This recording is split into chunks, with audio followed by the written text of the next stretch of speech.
बोलो श्री कृष्ण भगवान की जय। 5वां अध्याय। अर्जुन बोले कि हे कृष्ण, आप कर्मों के संन्यास की और फिर कर्म योग की प्रशंसा करते हैं, इसलिए इन दोनों में से जो एक मेरे लिए भली भांति निश्चित कल्याणकारक साधन हो उसको कहिए। श्री भगवान बोले, कर्म संन्यास और कर्म योग ये दोनों ही परम कल्याण के करने वाले हैं, परंतु उन दोनों में भी कर्म संन्यास से कर्मयोग साधन में सुगम होने से श्रेष्ठ है। हे अर्जुन, जो पुरुष न किसी से द्वेष करता है और न किसी से आकांक्षा करता है, वह कर्मयोगी सदा सन्यासी ही समझने योग्य है, क्योंकि राग द्वेष आदि द्वंद्वों से रहित पुरुष सुखपूर्वक संसार बंधन से मुक्त हो जाता है। उपर्युक्त संन्यास और कर्मयोग को मूर्ख लोग पृथक पृथक फल देने वाले कहते हैं, न कि पंडित जन, क्योंकि दोनों में से एक में भी सम्यक प्रकार से स्थित पुरुष दोनों के फल रूप परमात्मा को प्राप्त होता है। ज्ञान योगियों द्वारा जो परम धाम प्राप्त किया जाता है, कर्म योगियों द्वारा भी वही प्राप्त किया जाता है।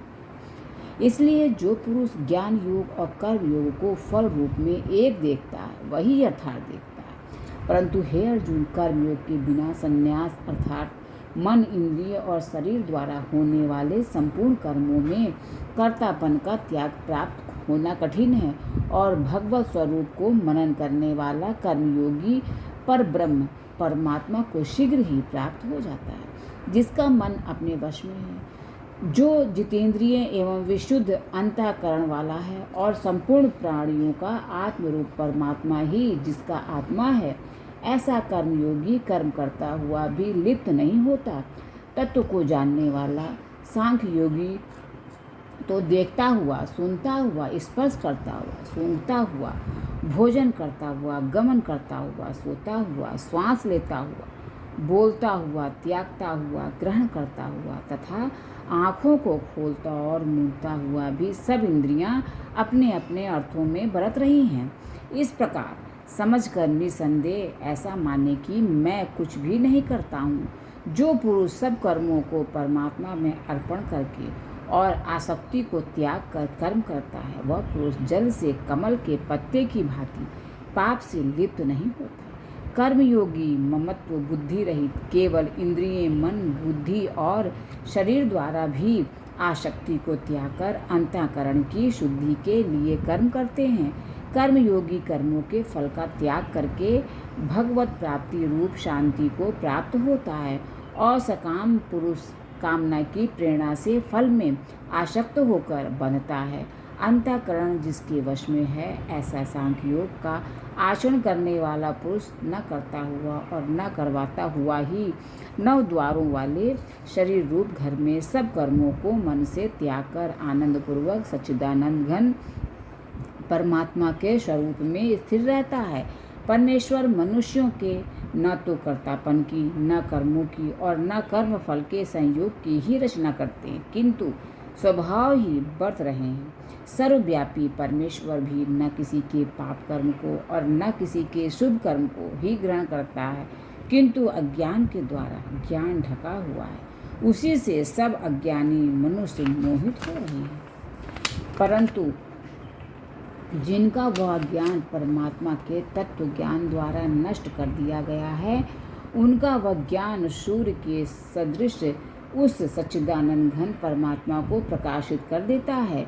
जिनका मन त्रदुप हो रहा है, जिनकी बुद्धि त्रदुप हो रही है, और सच्चिदानंद घन परमात्मा में ही जिनकी निरंतर एक ही भाव से स्थिति है, ऐसे तत्परायण पुरुष ज्ञान के द्वारा पाप रहित होकर अपुनरावृत्ति को अर्थात परम गति को प्राप्त होते हैं। वे ज्ञानी जन विद्या और विनय युक्त ब्राह्मण में तथा गौ, हाथी, कुत्ते और चांडाल में भी समदर्शी ही होते हैं। जिनका मन स्वभाव में स्थित है, उनके द्वारा इस जीवित अवस्था में ही संपूर्ण संसार जीत लिया गया है, क्योंकि सच्चिदानंद घन परमात्मा निर्दोष और सम है।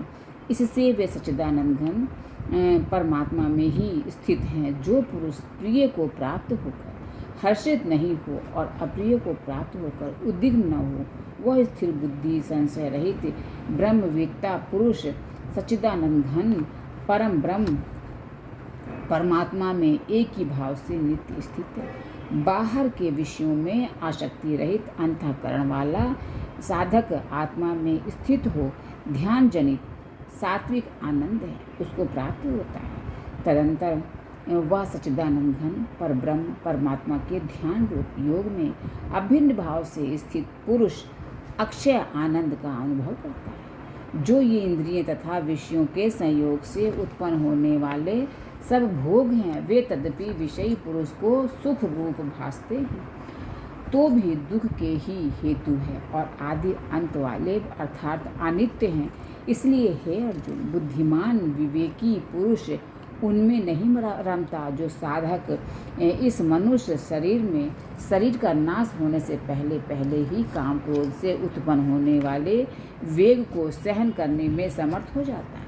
वही पुरुष योगी है और वही सुखी है। जो पुरुष अंतर आत्मा में ही सुख वाला है, आत्मा में ही रमण करने वाला है तथा जो आत्मा में ही ज्ञान वाला है, वह सच्चिदानंद घन पर ब्रह्म परमात्मा के साथ एक ही भाव को प्राप्त सांख्य योगी शांत परम ब्रह्म को प्राप्त होता है। जिनके सब पाप नष्ट हो गए हैं, जिनके सब संशय ज्ञान के द्वारा निवृत्त हो गए हैं, जो संपूर्ण प्राणियों के हित में रत हैं और जिनका जीता हुआ मन निश्चल भाव से परमात्मा में स्थित है, वे ब्रह्मवेत्ता पुरुष शांत ब्रह्म को प्राप्त होते हैं। काम क्रोध से रहित जीते हुए चित्त वाले पर ब्रह्म परमात्मा का साक्षात्कार किए हुए ज्ञानी पुरुषों के लिए सब ओर से शांत पर ब्रह्म परमात्मा ही परिपूर्ण। बाहर के विषय भोगों को न चिंतन करता हुआ बाहर ही निकालकर और नेत्रों की दृष्टि को भ्रकुटी के बीच में स्थित करके तथा नासिका में विचरने वाले प्राण और